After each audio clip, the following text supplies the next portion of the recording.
నీ మీదికి దేవుని కృప రావాలి అంటే నువ్వు ఎట్లుండాలి? నీతిమంతుడవై ఉండాలి. రెండవదిగా నిందారహితుడవై ఉండాలి. నీతిమంతుడవై ఉండాలి, నిందారహితుడవై ఉండాలి. ఏ నింద నీ మీద ఎవరు మోపద్దు. పరపక్షమందున్నవాడు ఏ నేరము నీ మీద మోపకుండా ఉండినప్పుడు, ఎవడు నీ మీద ఏ నింద వేయకుండా ఉన్నప్పుడు నీవు దేవుని కృపను పొందుతావు. వాడా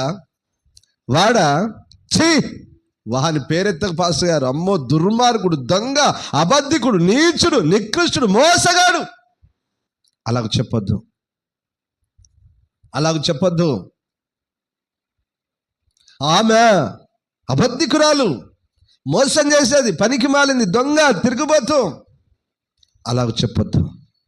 దేవునికి స్తోత్రం, హల్లెలూయా. ఏదైనా నింద వస్తే ఏ నింద రావాలి? క్రీస్తును గూర్చిన నిందే నీ మీదకి రావాలి. వాళ్ళ యేసయ్య పిచ్చలు, వాళ్ళు యేసయ్య పిచ్చలు. ఏ పండుగ జరిగినా ఉండరు, ఏ ఫంక్షన్ అయినా ఉండరు, గుడి అంటారు, ప్రార్థన అంటారు, వాళ్ళు యేసయ్య పిచ్చలండి. వద్దు, వాళ్ళని లెక్కలు పెట్టుకోకు. ఎవడైనా మన గురించి చెప్తే ఇదే మాట చెప్పాలి.